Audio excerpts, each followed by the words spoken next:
নমস্কার বন্ধুরা, আমাদের চ্যানেল শিক্ষামূলক কাহিনীতে আপনাদের সকলকে স্বাগত জানাই। আজকের এই গল্পটি এমন একজন মায়ের, যিনি স্বামী, সন্তান, নাতি সকলকে হারিয়েও হার মানেননি। নিয়তির খেলায় কিভাবে জীবনের সায়ান্নে এসে সব ফিরে পেলেন, এটা সেই গল্প। গল্পটি শুনে যদি মনে হয় এমন কিছু আপনার আশেপাশেও ঘটছে, তাহলে কমেন্টে জানান কোথা থেকে দেখছেন, কেমন লাগলো।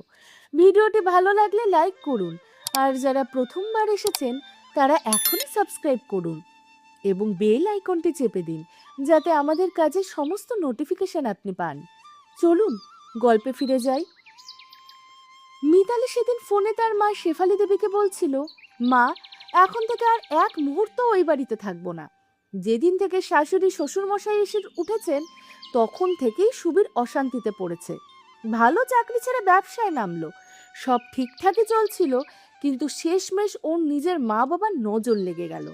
ছেলেটাকে খেয়ে নিল, এখন আমাকেও না খেয়ে নেয়। শেফালি দেবী বললেন, হ্যাঁ রে মিতালি, হতেও পারে, শাশুড়িরা এমনই হয়। তাড়াতাড়ি সব গয়না, টাকা পয়সা, দরকারি কাগজপত্র নিয়ে এখানে চলে আয়। তোর ভাইয়ের বউ তো আলাদাই থাকে, তুইও তো আমাদের ভরসা। এইটুকু বলে তিনি ফোন রাখলেন। কিছুক্ষণ পরে মিতালি দামি শাড়ি, গয়না আর দরকারি জিনিসপত্র ব্যাগে ভরতে শুরু করলো। তার শাশুড়ি মালতী দেবী ঘরে এসে বললেন, বৌমা, সব গোছাচ্ছ কেন? কোথাও যাচ্ছ নাকি? মিতালি রাগত গলায় বলল, কোথাও গেলে কি আপনার কাছে হিসেব দিতে হবে? যা হওয়ার হয়ে গেছে, ছেলেটাকে চুপচাপ বাঁচতে দিলেন না, এবার আমাকেও মারতে চাইছেন। মালতী দেবী শান্ত গলায় বললেন, বৌমা, এ কি বলছো? তুমি ছাড়া আমাদের আর কে আছে? অকালে আমার সুবীরটা চলে গেল, ভগবান আমাদের কেন নিলেন না? তুমি এভাবে চলে গেলে আমরা কার সাহারায় বাঁচবো? আর এইসব জিনিস কেন গুছাচ্ছ? মিতালি কোনো কথা না শুনে মালতী দেবীর কোমর থেকে আলমারির চাবি টেনে নিল এবং বলল, এই চাবিতে আপনার কোনো অধিকার নেই। এই বাড়ির সব কিছু আমার স্বামীর, তাই সব আমার। বলতে বলতে সে আলমারি খুলে সমস্ত গয়না আর টাকা পয়সা ব্যাগে ভরতে লাগলো। মালতী দেবী আবার বললেন, বৌমা, এসব নিয়ে তুমি কোথায় যাচ্ছ? মিতালি জোরে একটা ধাক্কা দিয়ে বলল, সরুন সামনে থেকে, আপনার অলক্ষণে মুখ আর দেখতে চাই না। এই বাড়িতে আর থাকবো না, বাপের বাড়ি চলে যাচ্ছি। আর যত তাড়াতাড়ি পারেন আপনারাও এই বাড়ি তাড়াতাড়ি ছেড়ে দিন, এখানে আপনাদের আর দেখতে চাই না। বলেই সে ক্যাব ডাকতে লাগলো। মালতী দেবী তার স্বামী সুরেশবাবুকে ডাকলেন, ওগো, কোথায় আছো তুমি? একবার এসো, দেখো বৌমা কি করছে। সুরেশবাবু ছুটে এলেন। বৌমা, কি হয়েছে বলো? মালতীর কোনো কথায় যদি কষ্ট পেয়ে থাকো, আমি ওকে বোঝাবো। মিতালি সুরেশবাবুর বয়সের কথা একটুও না ভেবে তাকেও ধাক্কা দিয়ে বলল, সরুন সামনে থেকে, আপনাদের সঙ্গে আমার আর কোনো সম্পর্ক নেই। ধাক্কায় সুরেশবাবুর মাথা দরজায় চৌকাঠে ঠুকে গেল, কপাল ফেটে রক্ত পড়তে লাগলো। মিতালি তবুও গাড়িতে উঠে চলে গেল। মালতী দেবী কোনো রকমে স্বামীকে ধরলেন, আঁচলে চাপ দিয়ে রক্ত বন্ধ করার চেষ্টা করতে করতে বললেন, হে ভগবান, এই কেমন দিন দেখালে! জোয়ান ছেলেটাকে নিয়ে গেলে, আর বৌমাকে এতটুকু বিবেক দিলে না যে শ্বশুর শাশুড়ির দিকে একবার তাকাবে। সুরেশবাবু বললেন, মালতী, চিন্তা করো না, সামান্য লেগেছে। মালতী দেবী বললেন, সামান্য কি বলছো? শুয়ে থাকো, আমি ওষুধ আনছি। তিনি কাঁদতে কাঁদতে ওষুধ এনে ব্যান্ডেজ বাঁধলেন, দুধে হলুদ গুলে খাওয়ালেন, তারপর স্বামীকে শুইয়ে দিলেন। মালতী দেবী মনে মনে ভাবলেন, কত ভালোবেসে সুবীর নিজের পছন্দের মেয়ে ঘরে এনেছিল, ওর সুখেই আমরা সুখী হয়েছিলাম। কিন্তু ভগবান কি দিন দেখালেন! মিতালির কথায় চাকরি ছেড়ে ব্যবসায় নামলো, রাত দিন চিন্তায় শুকিয়ে গেল। অন্তত চোখের সামনে ছিল। বলতে বলতে তিনি ফুপিয়ে কাঁদলেন। দিন দশেক পরে কিছু পাওনাদার ফোন করে বলল, যত তাড়াতাড়ি সম্ভব টাকা মেটান, নইলে বাড়ি থেকে বের করে দিব। মালতী দেবী কাছেই ছিলেন, শুনে ভেঙে পড়লেন। বললেন, কোথা থেকে দেব এত টাকা? বৌমার কাছে চাওয়া ছাড়া তো আর কোনো উপায় নেই। সুরেশবাবু বললেন, মালতী, মিতালির বাবা মনমোহন বাবুর সঙ্গে কথা বললাম, তিনি সাফ বলে দিলেন, মেয়ে কিছু করেনি, ঋণ করেছে আপনার ছেলে। ছেলের টাকায় বৌমার অধিকার আছে, আমরা মেটাবো না। তবুও একবার মিতালির সঙ্গে মুখোমুখি কথা বলে দেখি। মালতী দেবী বললেন, ঠিক আছে, একবার ওর কাছে নিয়ে চলুন। দুই বৃদ্ধ দম্পতি বেরিয়ে পড়লেন। ছেলে সুবীরের মৃত্যুর মাত্র 6 মাসই পেরিয়েছে। শোক এখনো কাটেনি ঠিক মতো। তার মধ্যে পাওনাদারদের হুমকি আর মিতালির আচরণ ভেতরে ভেতরে ভেঙে দিয়েছে তাদের। মিতালি বিমার টাকাও সব নিজের কাছেই রেখে দিয়েছিল। পড়ে রইল শুধু ঋণের বোঝা আর দুটো নিঃসঙ্গ বৃদ্ধ মানুষ। ঘন্টা দুয়েক পরে দুজনে মিতালির বাবার বাড়ি পৌঁছালেন। গিয়ে জানলেন মিতালি মায়ের সঙ্গে বাজার করতে বেরিয়েছে। বিকালে মিতালি আর তার মা শেফালি দেবী ফিরলেন। দরজায় মালতী দেবী আর সুরেশবাবুকে দেখে মুখ বিকৃত করলেন শেফালি দেবী। বললেন, কেন এসেছেন? আমার মেয়ের সুখ কি আপনাদের সহ্য হয় না? আমার মেয়ের সঙ্গে আপনাদের কোনো সম্পর্ক নেই আর। মালতী দেবী বললেন, এ কথা বলবেন না বেয়ান। মিতালি আমাদের বৌমা নয়, মেয়ের মতো। এই বিপদের দিনে বিমার টাকার কথাটুকু বলতে এসেছি, শুধু এটুকুই। মিতালি চিৎকার করে বলল, কোন টাকার কথা বলছেন? সুবীর আমার স্বামী ছিল, ওই টাকায় শুধু আমার অধিকার। আপনাদের সঙ্গে আমার কোনো কথা নেই, এখনই চলে যান। মালতী দেবী বললেন, বৌমা এমন করো না। এত ধার বাকি কিভাবে মেটাবো আমরা? সুবীর তোমার সুখের জন্যই চাকরি ছেড়ে ব্যবসায় নেমেছিল। তার কামাই বা বিমার টাকায় কি তার বাবা মার কোনো অধিকার নেই? তুমি এত বড় অন্যায় কিভাবে করতে পারছো? মিতালি বলল, নেই, কোনো অধিকার নেই। একবার বলেছি, বুঝলেন না? আজকের পর এ বাড়ি থেকে আর পা দেবেন না। দেখলে ধাক্কা মেরে বের করে দেব। বরং কোনো বৃদ্ধাশ্রমে গিয়ে থাকুন, এখানে আপনাদের কোনো জায়গা নেই। দুই বৃদ্ধ মাথা নিচু করে ফিরে এলেন। কি করবেন কিছুই বুঝতে পারছিলেন না। এর কিছুদিন পরে মিতালি জানল সে মা হতে চলেছে। সে অনেক চেষ্টা করলো বাচ্চা নষ্ট করবার, কিন্তু দেরিতে জানার কারণে ডাক্তার কিছু করতে রাজি হলেন না। সময় গড়ালো, একটি ফুটফুটে ছেলে হলো। কিন্তু পরদিনই শেফালি দেবী সেই নবজাতককে মালতী দেবীর কোলে দিয়ে বললেন, নাও, তোমার বংশের প্রদীপ তুমি সামলাও। এর জন্য আমি আমার মেয়ের জীবন নষ্ট করতে পারবো না। মালতী দেবী নাতিকে বুকে জড়িয়ে ধরলেন। সুরেশবাবু মনে মনে ঠিক করলেন, নিজের জন্য না হলেও নাতির জন্য এই লড়াই লড়বেনই। একদিন সুরেশবাবু উঠে বাইরে যেতে লাগলেন। মালতী দেবী জিজ্ঞাসা করলেন, কোথায় যাচ্ছ? সুরেশবাবু বললেন, মালতী, আমাদের ছেলের উপার্জনে তার ছেলের অধিকার তো আছে, সেই অধিকার আমি নেবই, আইনের পথে যাব। মালতী দেবী বললেন, কিন্তু মিতালি আর তার পরিবার কখনো মানবে না। সুরেশবাবু বললেন, মানুক না মানুক, আদালত মানবে। বুড়ো হয়েছি, সাহস হারাইনি। উকিলের কাছে যাচ্ছি, এবার আদালতেই ফয়সালা হবে। বলেই তিনি বেরিয়ে গেলেন। উকিলকে সব কাগজপত্র দেখালেন। সুবীরের ব্যবসার খরচের হিসাব, বিমার কাগজ সব। বললেন, বৌমা বাড়ির গয়না টাকা সব নিয়ে চলে গেছে। নাতিকে আমাদের কাছে ফেলে গেছে। 1 বছরও হয়নি ছেলের যাওয়ার, সে অন্য বিয়ের কথা ভাবছে। আমরা ন্যায় বিচার চাই। বলতে বলতে সুরেশবাবু ফুপিয়ে কেঁদে উঠলেন। একের পর এক আদালতের তারিখ পড়তে লাগলো। মালতী দেবীও স্বামীর পাশে দাঁড়ালেন। জানেন সহজ নয়, কিন্তু লড়তে তো হবেই। একদিন মালতী দেবী খোঁজ নিয়ে জানালেন মিতালির নতুন বিয়ের সম্বন্ধ সেখানে হচ্ছে। দুজনে সেই বাড়িতে গেলেন।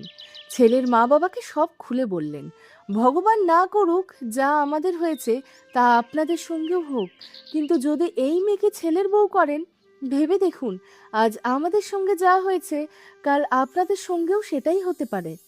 ছেলের বাবা মা সজাগ হলেন।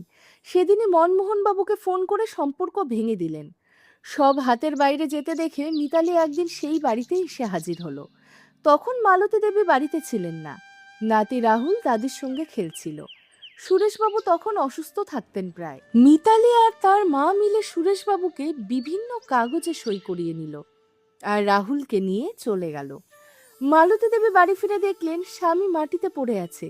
এত চাপ আর যন্ত্রণা সহ্য করতে না পেরে সুরেশবাবু হার্ট অ্যাটাকে মারা গেলেন। মালতী দেবীকে মাঝপথে একা ফেলে মিতালি নাতিকে নিয়ে না জানি কোথায় চলে গেল। একমাত্র সম্বল ছিল সেই নাতি, সেটুকুও গেল।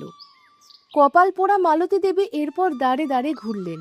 কত দরজা কড়া নাড়লেন, কত মিনতি করলেন, কেউ সাড়া দিল না। তবুও তিনি হার মানলেন না। বছরের পর বছর কেটে গেল। একদিন আবার তার ফাইল খুলল। সেদিন আশার আলো নিয়ে তিনি আদালতে পা দিলেন। বিচারক সাহেব এসে নিজের আসনে বসলেন, ফাইলে কিছু লিখছিলেন। মালতী দেবী হাত জোর করে কাঁদতে কাঁদতে বললেন, বিচারক সাহেব, ক্লান্ত হয়ে গেছি, এই বুড়ো হাড়ে আর লড়ার শক্তি নেই। এই গলার আওয়াজ কানে পড়তেই বিচারক মুখ তুললেন, তার পায়ের নিচের মাটি সরে গেল। বিচারকের চোখ ভিজে এলো। বহু বছর পর তিনি নিজের দিদিমাকে সামনে দেখে রাহুল নিজেকে সামলাতে পারছিল না। বয়স তখন 95-এর কাছাকাছি, হাত পা জীর্ণ, যেন শুধু হাড়ি পড়ে আছে। দৌড়ে গিয়ে জড়িয়ে ধরতে ইচ্ছা করছিল, কিন্তু কোনো রকমে নিজেকে সামলে সেখান থেকে হাত জুড়ে প্রণাম করলেন। দিদিমার সব কথা শুনে রাহুল একটু বিরতি নিলেন এবং পুরো তদন্ত করলেন। এক কর্মকর্তা বললেন, স্যার, এই বৃদ্ধ মহিলা বহু বছর ধরে ঠোকর খাচ্ছেন, কিন্তু এতদিনও বিচার পাননি। সবার পকেট আগেই ভরে দেওয়া হয়েছিল। কিছুক্ষণ পরে রাহুল ফিরে আসনে বসলেন এবং রায় ঘোষণা করলেন, মিতালি আর তার মা শেফালি দেবীকে 7 বছরের কারাদণ্ড শোনানো হলো। এই রায় শুনে মিতালি আর শেফালি দেবীর মুখ হাঁ হয়ে গেল। রাহুল যে একদিন তাদের বিরুদ্ধে যেতে পারে তা স্বপ্নেও ভাবেননি তারা। আদালত থেকে লোকজন চলে যেতে লাগলো। রাহুল তার আসন থেকে উঠে দিদিমার পায়ে হাত দিয়ে প্রণাম করলেন, তারপর তাকে বুকে জড়িয়ে ধরলেন। মালতী দেবী চিনতে পারলেন না। রাহুল বললেন, দিদিমা, আমি তোমার রাহুল, দেখো তোমার রাহুল বিচারক হয়েছে। রাহুল? আমার রাহুল? বলে মালতী দেবী তাকে বুকে জড়িয়ে ধরে কাঁদলেন। আদালতের বাইরে মিতালিকে যখন জেলে নিয়ে যাওয়া হচ্ছিল, সে তখনও উল্টোপাল্টা বলতে লাগলো মালতী দেবীকে। এতদিনের সহ্যের বাঁধ ভাঙল। মালতী দেবী সজোরে একটা চড় কষিয়ে দিলেন এবং বললেন, কতটা নির্লজ্জ তুই! আমার স্বামীকে মেরে ফেলার এত সাহস পেলি কোথায়? তোকে আমি কোনো দিন ক্ষমা করব না। এবার মা মেয়ে মিলে সাজা ভোগ। পাড়া প্রতিবেশী সকলে মিলে মিতালির দিকে ধিক্কার দিতে লাগলো। একজন বললেন, হে ভগবান, এমন মেয়ে যেন কোনো বাবাকে না দেন আর কোনো শ্বশুর বাড়িতেও না যায়, নইলে হাসি খুশি সংসার ধ্বংস করে দেবে। আরেকজন বললেন, এই ধরনের মেয়েদের জন্য ভালো মেয়েরাও বদনাম হয়। সকলে মালতী দেবীর সাহস আর লড়াইয়ের জন্য প্রশংসা করলেন। আদালতের রায়ে মিতালিকে সুবীরের সমস্ত বীমার টাকা ফেরত দিতে হলো, বাড়িও ফেরত দিতে হলো। ব্যাংকের নির্দেশ দেওয়া হলো যাতে প্রতি মাসে সুবীরের সঞ্চয় থেকে একটা নির্দিষ্ট অংশ মালতী দেবীকে জীবনযাপনের জন্য দেওয়া হয়। সব পাওনাদারদের ঋণ মেটালেন মালতী দেবী। তিনি বললেন, কেমন জয় এটা, যেই জয়ে আনন্দ নেই। ছেলে আর স্বামী দুজনই চলে গেছে, এখন বেঁচে থেকে আর কি করব? রাহুল দিদিমার চোখের জল মুছিয়ে বললেন, দিদিমা, বাঁচতেই হবে। যারা চলে যায় তারা যায়, যারা থাকে তারা তাদের স্মৃতি বুকে নিয়ে বেঁচে থাকে। তুমি আজ এই সমাজের সামনে একটা আয়না। জানো না, এই দুনিয়ায় কত বাবা মা আছেন যারা ছেলে হারিয়ে এই একাই যন্ত্রণা ভোগ করছেন? তুমি তাদের পথ দেখাও, তাদের পাশে দাঁড়াও। ছেলের উপার্জনে বৃদ্ধ বাবা মারও যে অধিকার আছে, এই কথাটা মানুষ যাতে জানতে পারে। আর তুমি একা নও দিদিমা, আমি আছি। মালতী দেবী তাকে বুকে জড়িয়ে ধরলেন। রাহুল দিদিমাকে নিজের বাড়িতে নিয়ে গেলেন, কোনো কিছুর অভাব রাখলেন না। একদিন রাহুল বললেন, দিদিমা, সময় কাটে না, তাই না? কিছু একটা করো না। মালতী দেবী বললেন, এই বয়সে আর কি করব বাবা? রাহুল তখন দিদিমাকে এমন একটি সংস্থার সঙ্গে যুক্ত করে দিলেন যেখানে বৃদ্ধ বাবা মারা অন্যায় শিকার হলে তাদের পাশে দাঁড়ানো হয়। মালতী দেবী নিজের বেদনাকে অন্যের শক্তিতে পরিণত করলেন। রাহুল দিদিমার অবশিষ্ট সম্পত্তি একটি বৃদ্ধাশ্রমের নামে দান করে দিলেন, দাদু আর বাবার স্মরণে। কিছুদিন পর একটি ভালো পরিবার দেখে রাহুলেরও বিয়ে হলো। বৌমাও দিদিমাকে মায়ের মতো আগলে রাখলেন। খুশিতে দিন কাটতে লাগলো। আজকের গল্পটি এমন একটা পরিবারের যেখানে সারা জীবন নিজের সবকিছু উজাড় করে দেওয়া মা বাবাকেই শেষ বয়সে ডাস্টবিনের খাবার খেতে হলো। গল্পটি শুনতে যদি বুকের ভেতরটা একটু ভারী হয়ে আসে, তাহলে বুঝবেন এই গল্প শুধু গল্প নয়, এ আমাদের সমাজের এক তিক্ত সত্যি। চলুন তবে শুরু করা যাক। 5 দিন ধরে জ্বরে পড়তে পড়তে কমলা দেবী তার ঘর থেকে বারবার ডাকছিলেন, একটু জল, একটু খাবার। কিন্তু গলা তার এতটাই শুকিয়ে গিয়েছিল যে ডাক গড়ের বাইরে পৌঁছাচ্ছিল কিনা সেটাও বোঝার উপায় ছিল না। ক্ষুধা যেন প্রাণ বেরিয়ে আসছিল তার। পাঁচটা দিন কেটে গেছে এই অবস্থায়, অথচ 3 ছেলে বা 3 বউয়ের মধ্যে কেউ একটিবারও এসে জিজ্ঞাসা করেনি, মা খেয়েছো, মা জল লাগবে। যখনই ঘরের বাইরে কাউকে যেতে দেখতেন কমলা দেবী আওয়াজ দিতেন, কিন্তু ছেলে বউরা যেন নিজেদের মনকে পাথর দিয়ে গড়ে নিয়েছিল। মায়ের কাতর কণ্ঠস্বর তাদের কানে পৌঁছালেও হৃদয়ে পৌঁছাতো না। তখন 8 বছরের নাতি সুপ্রিয় তার মাকে বলল, মা, দিদা জল আর খাবার চাইছে। বড় বউ নেহা সঙ্গে সঙ্গে নিজের ছেলের উপরই রেগে উঠল, তোকে কতবার বলেছি ওই বুড়ির কাছে যাবি না, মরতে দে, এটাই তো ওর রোজকার কাজ, সারা দিন ঘ্যান ঘ্যান করা। এদিকে বুড়ো এই আপদটাকে আমাদের মাথায় চাপিয়ে কোথায় চলে গেছে কে জানে, আর 2 দিনের মধ্যে না ফিরলে এই বুড়িকে আমি নিজের ঘর থেকেই বের করে দেব। এইটুকু বলেই সে নিজের ঘরে ঢুকে দরজা বন্ধ করে দিল। কিন্তু ছোট্ট সুপ্রিয়র মন মানল না। সে ডাইনিং টেবিল থেকে 2টো পিৎজার টুকরো চুপি চুপি তুলে লুকিয়ে লুকিয়ে দিদার ঘরে নিয়ে গেল। কমলা দেবী খাবার দেখে এক মুহূর্ত দেরি করলেন না, কিন্তু সেই মুহূর্তেই নেহা সেখানে এসে পড়ল। রাগে দাঁত কিরমির করতে করতে সে সুপ্রিয়র গালে সপাটে 2টি চড় কষিয়ে দিল। বাচ্চাটা কেঁদে কেঁদে সেখান থেকে চলে গেল। নেহা এরপর কমলা দেবীর হাত থেকে পিৎজা কেড়ে নিয়ে সেটা ডাস্টবিনে ছুঁড়ে ফেলল, তারপর হাত ধরে ঘর থেকে বের করে দিতে উদ্যত হলো। কমলা দেবী কাঁদতে কাঁদতে বললেন, বৌমা, তোমার শ্বশুর মশাই ফিরে এলেই আমরা নিজেরাই চলে যাব, একটু অপেক্ষা করো। কোনো মতে হাত ছাড়িয়ে নিয়ে তিনি ডাস্টবিন থেকে সেই পিৎজার টুকরোটা তুলে খেতে বসলেন।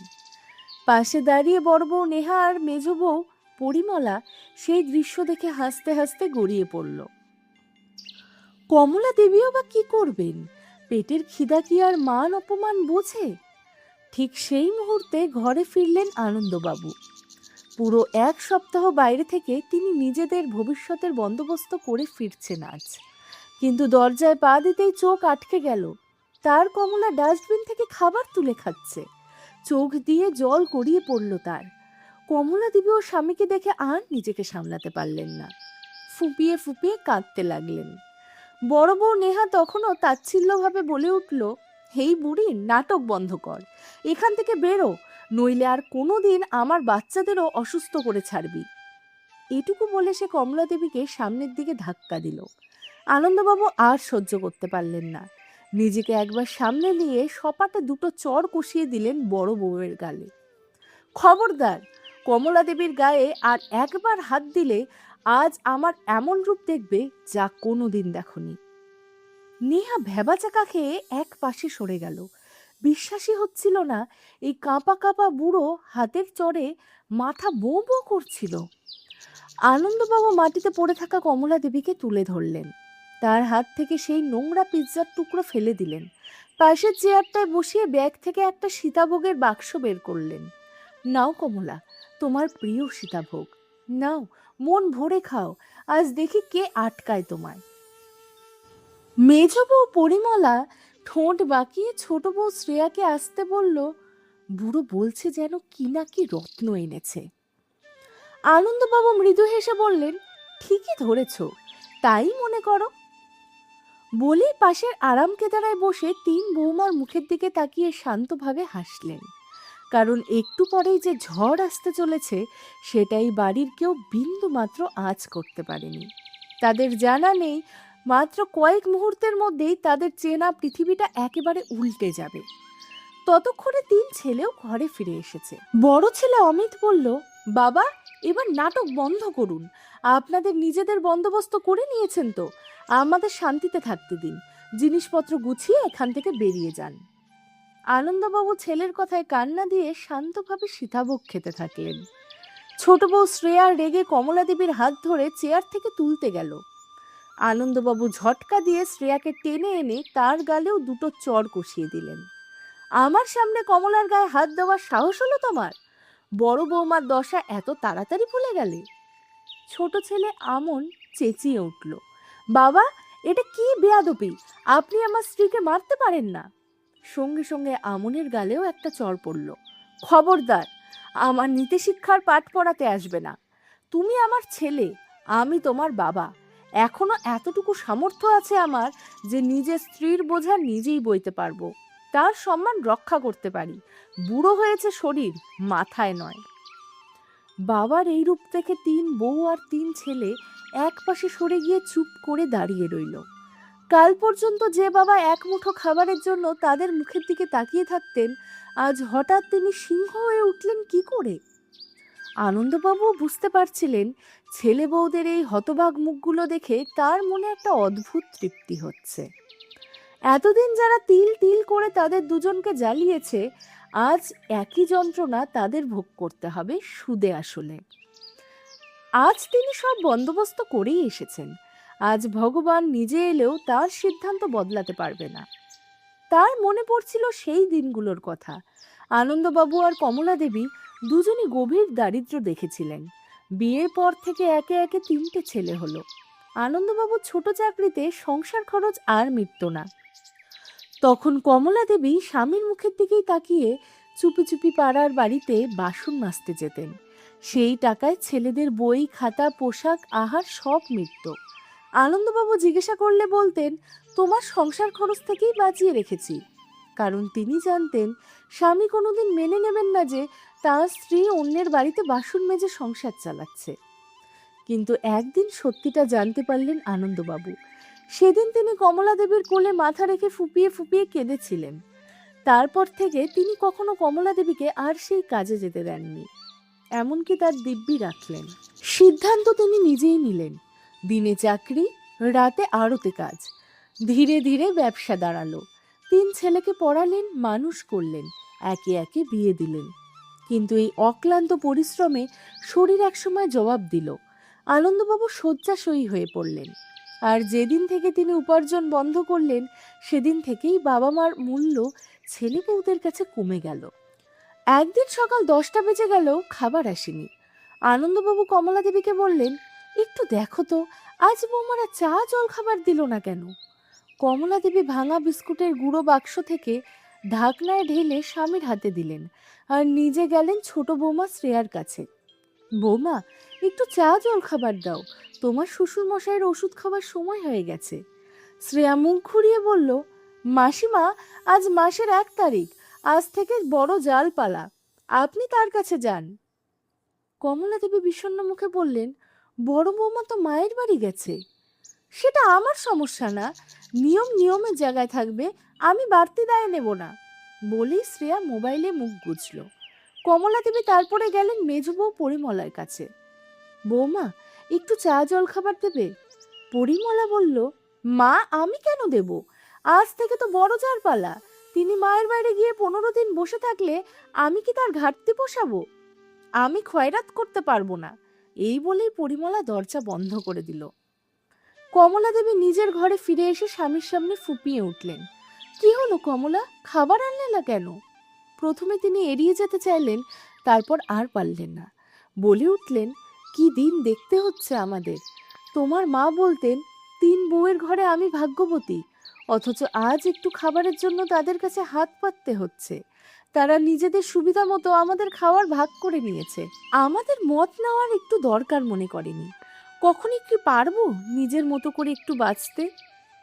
আনন্দবাবু নিজেও সামলাতে পারলেন না। যে মানুষটা সারা জীবন মাথা উঁচু করে বেঁচেছে, আজ সে নিজের স্ত্রীর জন্য অন্যের মুখাপেক্ষী। সেই অন্যরাও আবার তারই রক্ত। তিনি কমলা দেবীর চোখ মুছিয়ে বললেন, আমি ছেলে বৌমাদের কথা মেনে নিয়েছিলাম, কারণ দেখতাম তুমি সারাদিন হাড় ভাঙা খেটে যাও। বৌমারা সব দায় তোমার উপরে চাপিয়ে নিশ্চিন্তে থাকে। আমার অবসর হয়েছিল, তোমারও একটু বিশ্রাম হোক, সেটাই চেয়েছিলাম। কথা শেষ হতে না হতেই ছোট ছেলে আমন 2জন লোক নিয়ে ঘরে ঢুকলো। তারা ঘরের মাপঝোঁক নিতে লাগলো। আমন, এরা কারা? আমার ঘরে কি মাপছে? আনন্দবাবু হাত ধরে জিজ্ঞাসা করলেন। আমন হাত ছাড়িয়ে বলল, একটু দাঁড়ান বাবা। লোকজন চলে গেলে আনন্দবাবু আবার জিজ্ঞাসা করলেন, ওরা আসবাবপত্র মিস্ত্রি, বন্টু আর বিনিকে এই ঘরে শিফট করব, তাই মাপ নিতে এসেছিল। আমাদের ঘরে? কমলা দেবী চমকে উঠলেন। মা, বোকা হলেও বোকার মতো কথা বলবেন না। বড় দাদাকে পেছনের অংশ দিয়েছেন, আর মেজো দাদাকে ওপরের তলা, আমাকে সামনের 2 কামরার অংশ। তার মধ্যে একটাই আপনারা কবজা করে বসে আছেন। এই বয়সে এত বড় ঘর নিয়ে কি করবেন? বন্টু বিনি বড় হচ্ছে, তাদের দরকার বেশি। আপনারা সামনের বারান্দায় থাকুন। কথাটা শুনে আনন্দবাবু স্তব্ধ হয়ে গেলেন। যে ঘর তার নিজের হাতে গড়া, আর সেই ঘরে তার ঠাঁই নেই। প্রথমে খাওয়া থেকে বঞ্চিত করলো, এখন ঘর থেকে বের করছে। একদিন না একদিন এই বাড়ি থেকেও বের হতে হবে। না, এটা হতে দেওয়া যাবে না। না! আনন্দবাবু চিৎকার করে উঠলেন। কমলা দেবী ভয় পেয়ে কাছে ছুটে এলেন। আনন্দবাবু লাঠি তুলে নিয়ে বললেন, কমলা, আমি 1-2 দিনের জন্য বাইরে যাচ্ছি, তুমি শুধু নিজের খেয়াল রেখো। কোথায় যাচ্ছ হঠাৎ? চিন্তা করো না, আমাদের দুজনের বন্দোবস্ত করতে যাচ্ছি। অনেক হয়েছে, এই 3 ছেলেকে বুঝিয়ে দিতে হবে তাদের বাবা এখনো বেঁচে আছে। তারা আমার উপর নির্ভরশীল, আমি তাদের উপর নই। আনন্দবাবুর মুখে তখন একটা কঠোর সিদ্ধান্তের ছাপ স্পষ্ট। তিনি চলে যাওয়ার পরের দিনগুলো কমলা দেবীর জন্য ছিল নরকের মতো। 3 বউ মিলে তাকে রীতিমতো ঘরের পরিচারিকার মতো খাটালো।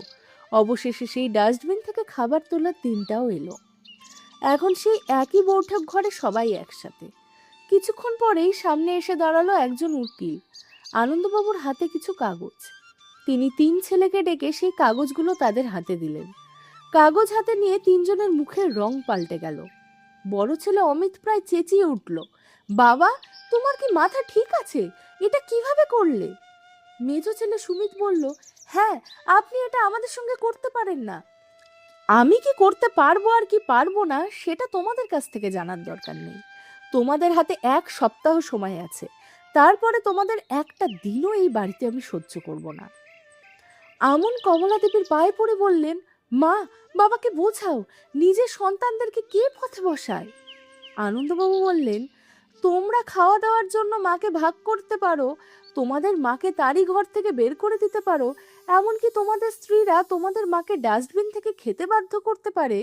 তোমরা প্রতিদিন অনুভব করিয়ে দিতে পারো যে তারা তোমাদের ওপরে বোঝা, তাহলে কি মা বাবা কি আপাত্র ছেলেদের ঘর থেকে বের করে দিতে পারে না? সকাল থেকে তোমাদের মা বাবা না খেয়ে পড়ে থাকেন, এটা কি তোমাদের জানা নেই? নিজেদের খাওয়ার টাকা তো আমরাই দেই, তবু একটু খাবারের জন্য তোমরা আমাদের ঘুরিয়ে মারো। তোমাদের স্ত্রীরা খাবার দেয় যেন দয়া করছে। আজ তো সব সীমা পার হয়ে গেল। 5 দিন জ্বরে পুড়তে পুড়তে ঘর থেকে ডাকছিলাম, কেউ এলে না। আমার নাতি সুপ্রিয় ঘরে লুকিয়ে খাবার দিতে এলে তাকে মারা হলো। আর বড় বৌমা আমাকে ডাস্টবিন থেকে খেতে বাধ্য করলো। মাসের তারিখ এদিক ওদিক হলেই তোমরা আমাদের না খাইয়ে রাখো। 3টে সন্তানকে কোনো পক্ষপাত ছাড়া মা বাবা মানুষ করতে পারে, কিন্তু 3টে ছেলে মিলে 2টো মা বাবাকে আগলে রাখতে পারো না। এই ঘর আমার নিজের রোজগারে বানানো, এর ওপর তোমাদের কোনো অধিকার নেই। 1 সপ্তাহ সময় আছে, গোছগাছ করো, কারণ 1 সপ্তাহ পরে নতুন ভাড়াটে আসবে। আর যদি এই বাড়িতেই থাকতে চাও, মাসিক ভাড়া দিতে হবে, 6 মাসের অগ্রিম টাকা জমা করতে হবে। আর প্রতি ছেলে মাসে মাসে আমাদের যথেষ্ট পরিমাণে ভরণ পোষণ দেবে। বৌমাদেরও বুঝিয়ে দাও। 3 ছেলের কাছে মনে হলো যেন পায়ের নিচের মাটি সরে যাচ্ছে। মাথা নিচু করে 3 জন ঘর থেকে বের হতে যাচ্ছিল, তখন আনন্দবাবু অমিতকে ডাকলেন। যাওয়ার আগে তোমার স্ত্রীকে বলো রান্নাঘরে যে তালা লাগিয়ে রেখেছে সেটা খুলতে, নইলে আমি তালা ভেঙে দেব। আজ থেকে একজন রাঁধুনি আসবে, সে আমার আর কমলা দেবীর রান্না করবে, বৌমাদের আর কষ্ট করতে হবে না। এদিকে বড় বউ নেহা আশপাশের মানুষজনকে ডেকে গলা তুলল, কি মা বাবা এরা, নিজের সন্তানদের পথে বসাচ্ছে। মাতা কখনো কুমাতা হয় না, এই কথা শুনেছিলাম, কিন্তু এখন উল্টো গঙ্গা বইছে দেখছি। কমলা দেবী শান্তভাবে বললেন, ঠিকই বলেছ, মাতা কখনো কুমাতা হন না, আর গঙ্গা উল্টো বয় না, কিন্তু তোমার মতো সন্তান থাকলে সব সম্ভব। চেঁচামেচি করে ভিড় জমালে তোমাদের পাপ কমবে না। এখন পাড়ার লোকেরা সত্যিটা জানে না। এমন দিন যেন না আসে যেদিন তোমাদের কীর্তি জানার পরে কেউ তোমাদের ভাড়া দিতেও রাজি না হয়। কমলা দেবীর এই কথায় 3 বউয়ের মুখ বন্ধ হয়ে গেল। তারপরে 3 বউ নিজেদের মধ্যে একে অপরকে দোষ দিতে শুরু করলো। তোদের জন্যই আজ আমাদের এই দশা, বড় বউ চিৎকার করে উঠল। দেখতে দেখতে 3টে বিড়ালের মতো একে অপরের দিকে ঝাঁপিয়ে পড়ার অবস্থা হলো। ঠিক তখনই 3 ছেলে এসে তাদের থামালো। বড় ছেলে অমিত বলল, বন্ধ করো এই বাজে কথা। আজ আমাদের সর্বনাশের জন্য তোমরা তিনজন সমান দায়ী। বাবা ঠিক সিদ্ধান্ত নিয়েছেন। এখন যদি এইভাবে চলতে থাকে, একদিন আমাদের ছেলেমেয়েরাও আমাদের ঘর থেকে বের করে দেবে। সব গোছাও। বলেই তিন ছেলে তিন স্ত্রীকে একটি করে চড় কষিয়ে ঘর ছাড়ার প্রস্তুতি নিতে বলল। মা বাবার সঙ্গে যা করেছি, ভগবান কখনো তা ক্ষমা করবে না। আমরাও সমান অপরাধী। এক সপ্তাহের মধ্যেই তিন ছেলে বউ নিজেদের তল্পিতল্পা গুছিয়ে বাড়ি ছেড়ে চলে গেল। আনন্দবাবু আর কমলা দেবী এরপর নতুন ভাড়াটে রাখলেন, আর দুজন মিলে নিজেদের পরিশ্রমের ফসল সেই বাড়িতে শান্তিতে জীবন কাটাতে লাগলেন। বন্ধুরা, এই গল্পটি কি আপনাদের মন ছুঁয়ে গেছে? যে মা ডাস্টবিন থেকে খাবার তুলে খেয়েছেন আর যে বাবা শরীর ভেঙে পড়লেও মাথা নত করেননি, তাদের গল্প কি আপনাদের নতুন কিছু শেখায়? আপনাদের জীবনেও কি এমন কোনো আনন্দবাবু বা কমলা দেবী আছেন? কমেন্টে লিখুন। মা বাবার ঋণ কোনোদিন শোধ হয় না। যদি আমাদের এই গল্পটি ভালো লেগে থাকে, তবে আমাদের ইউটিউব চ্যানেল শিক্ষামূলক কাহিনীকে সাবস্ক্রাইব করতে এবং ভিডিওটিকে লাইক করতে ভুলবেন না। আগামী দিন আরও একটি নতুন এবং আকর্ষণীয় গল্প নিয়ে ফিরে আসব। সবাই ভালো থাকবেন। ধন্যবাদ।